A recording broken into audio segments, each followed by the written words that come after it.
കുറുകിയ ചാറോട് കൂടിയിട്ട് ഒരു മുട്ടക്കറി ഉണ്ടാക്കിയാലോ? അടിപൊളി ടേസ്റ്റാണ്. അതേപോലെ വളരെ പെട്ടെന്ന് തന്നെ ഉണ്ടാക്കിയെടുക്കാൻ പറ്റുന്നൊരു റെസിപ്പിയും കൂടിയാണ്. എല്ലാവരും ഒന്ന് ട്രൈ ചെയ്ത് നോക്കിയിട്ട് കമൻറ്റ് എന്തായാലും പറയാൻ മറക്കണ്ട കേട്ടോ. ഞാനൊരു പാത്രത്തിലേക്ക് ഒരു സവാള അരിഞ്ഞിട്ട് ഇട്ട് കൊടുക്കുന്നുണ്ട്. പിന്നെ ഒരു തക്കാളി, 2-3 പച്ചമുളക്, കുറച്ച് വെളുത്തുള്ളിയും, പിന്നെ ഏലക്കായും ഗ്രാമ്പു ജീരകം കൂടി ഇട്ട് കൊടുക്കുന്നുണ്ട്.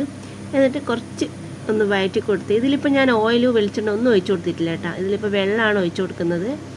ഇനി ഒന്ന് മിക്സ് ചെയ്ത് കൊടുത്തു കഴിഞ്ഞാൽ നമുക്കിതിലേക്ക് കുറച്ച് വെള്ളം ഒഴിച്ചിട്ട് ഇതൊന്ന് വേവിച്ചെടുക്കാം. ഇനി വെന്തത് ചൂടാറി കഴിഞ്ഞാൽ നമ്മുടെ മിക്സിയുടെ ജാറിലേക്ക് ഇട്ടിട്ട് കുറച്ചൊന്ന് അരച്ചു കൊടുക്കാം. അരച്ച് കഴിഞ്ഞാൽ ഇതിലേക്ക് പൊടികളായിട്ട് ചിക്കൻ മസാല ഇട്ട് കൊടുക്കുന്നുണ്ട്. പിന്നെ കുറച്ച് മുളക് പൊടിയും കൂടി ഇട്ടിട്ട് പിന്നെ നല്ലോണം അരച്ചെടുക്കാം.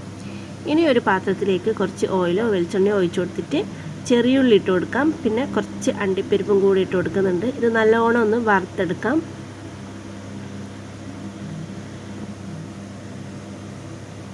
ഇനി ഇതിലേക്ക് നമ്മുടെ അരച്ചത് ഇതിലേക്ക് ഒഴിച്ചു കൊടുക്കാം. ഇനി കുറച്ച് ഉപ്പിട്ട് കൊടുക്കുന്നുണ്ട്.